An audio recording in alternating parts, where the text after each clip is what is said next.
So the evidence of eyewitness testimony to prove that the historical event did happen, those testimonies go across multiple people. So in a sense, that evidence is repeatable. Does that make sense in that aspect? Where the evidence is repeatable, and that's how, that's the argument that I'm seeing at this point.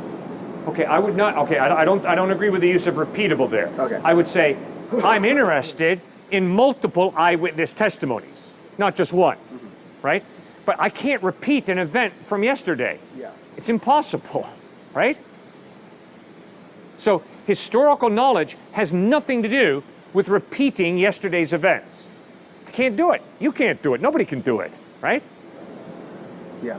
But it's a legitimate form of knowledge. See, now here's my point. My point is, there are too many people who are making a big mistake in thinking. They're thinking, unless you can scientifically prove it, which means repeat, it's not true. Excuse me? I can know historically that Washington was first president of the United States, even though I cannot repeat that, right? I can't repeat Jesus rising from the dead. That's an historical event that occurred 2,000 years ago. I'm not going to be repeating it in some lab or over in Palestine. But it's a historical event that is verified by multiple eyewitnesses. 1 Corinthians 15, 3 through 8, the Apostle Paul writes, Christ appeared to over 500 people, most of whom are still living. You don't believe me? Go out and talk to one of them. Okay. And so a question I have for that then is, if all your historical evidence is based on eyewitness testimony, or the fact that right. You take other people's word, what do you think about false history? About, like, let's say an example would be, the Holocaust never occurred. I've debated a guy who insisted the Holocaust has never occurred. False history. But what would you consider if the person who was claiming the history wasn't in the right state of mind? Well, then we call him insane, and we wouldn't trust him.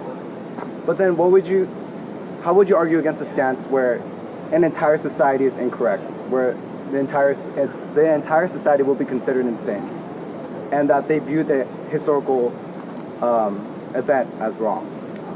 Okay, that it didn't good. happen. There's a difference between I saw Jack yesterday on this stair versus Jack is a really screwed up guy, right? I saw Jack on this stair is a claim of an eyewitness account that I saw him. That he's a messed up guy is my evaluation of Jack. Okay. And then the question becomes, why have you evaluated Jack as being a messed up guy? And you see, then all of a sudden we're getting more into interpretation. A judgment of, well, Jack is mentally unbalanced, he's a messed up guy, and so then that becomes questionable. Yeah. So if a Japanese person tells me World War II never occurred, Japanese never bombed Pearl Harbor, I'm going to say, excuse me, sir, you're wrong. Historically, the Japanese bombed Pearl Harbor, World War II happened. But when the Japanese person says, and I worship the emperor, I'm going to say, okay, that is your decision to worship the emperor. That is a faith position. And now we have to discuss, is the emperor worthy of your worship? That make sense? Yes. So I have another question. Yes. So regarding your Japanese Pearl Harbor bombing scenario. Right. So let's, like, an example would be if we were to flash forward 100 years. Yes. And there's no one alive from that Pearl Harbor incident to claim that they saw it or that they did it. Right. So in this example, let's say the Japanese nation claimed that it never happened. Right. And the United States nation did claim it happened. Good. So in that scenario, it would be our word versus them. Our word versus their word. Good. So in that aspect, how can you prove that your word, just based on historical testimony, your word is more accurate, or that your word happened than theirs? You bet. Great question. No way can I prove it. I can't prove to you that I was out here yesterday speaking. Yeah. I can't. To prove means to show it cannot be another way. Maybe there was my twin, my identical twin out here instead. Maybe there was an apparition out here. All right? So I can't prove that. But I think there's overwhelming evidence that I was out here yesterday speaking right here. Now, that is why. But I love the issue you're raising. Why? After World War II, when the Allies won, General Eisenhower asked for journalists to come from Europe, the United States, and check out Auschwitz, Buchenwald, Dachau. Why? Because Eisenhower knew that some people would insist that's just Allied propaganda, that Germans actually gassed Jews in these death camps. And so as soon as he could, Eisenhower got journalists from across Europe, from the United States, inviting them all to come immediately to check out Dachau, Auschwitz, and Buchenwald. Why? Because propaganda occurs. Lies in the form of propaganda occur. And that's why Eisenhower said, come on guys, get over here right away. I want you to verify this. So then, with the so you're saying that an event can be not, I guess, proven, but historically backed up by multiple different testimonies. Bingo. Yes, sir. Okay.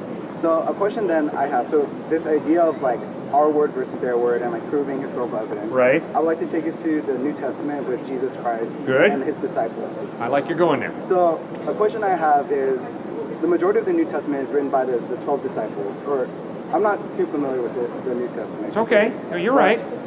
In my understanding, the New Testament is written by the close people to Jesus Yes. during his time. Yes. Right? So, although I can understand that there are multiple different testimonies from the individuals that surrounded Jesus, all of them were still his followers. Does that make sense? Yes, sir. That's correct. So, I guess in that same way, it's our word versus their word, because a lot of people who did not believe in Jesus Christ did not say that he resurrected and that he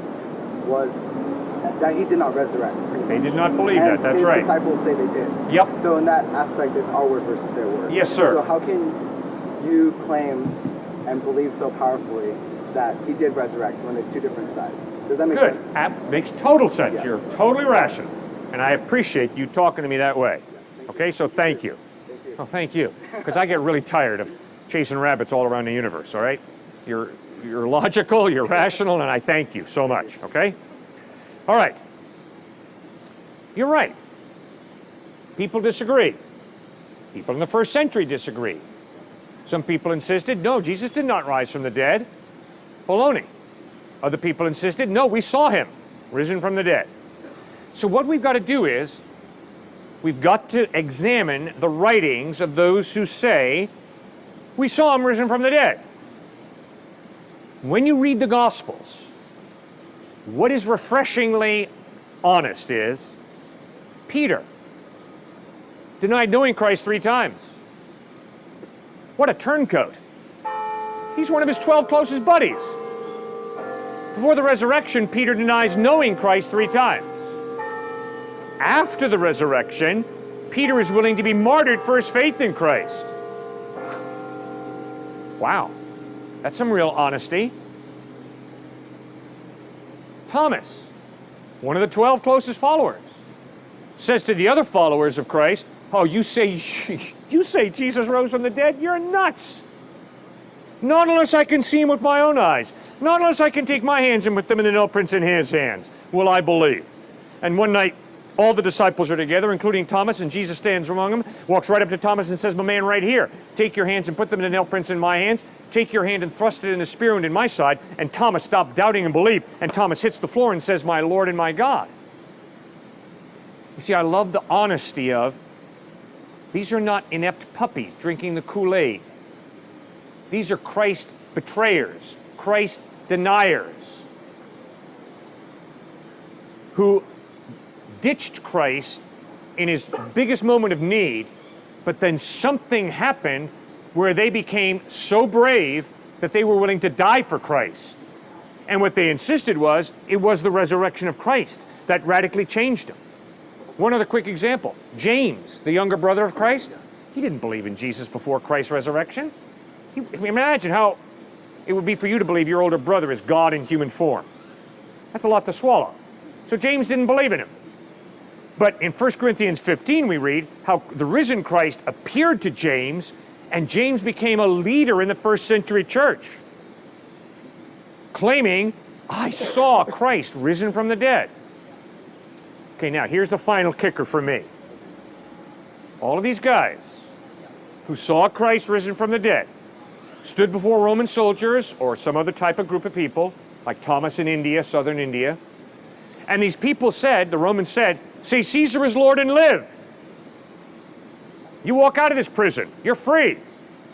Or else maintain that you saw Jesus risen from the dead and we will kill you for it. Now, if you study psychology a little, you'll know that people are not going to die to cover up what they know to be a lie. They'll break and say, oh yeah, you're right, I didn't see him risen from the dead, I just made that up. All of them said, I have seen Jesus risen from the dead, he is Lord, and they died for it. Okay, the fact that they were willing to die, not for a belief. See, that's the difference between them and the kamikaze pilots. They didn't die for a belief, like the kamikaze pilots did. They died for what they claimed to have seen, the dead Christ risen from the dead. That gives their claim tremendous credibility.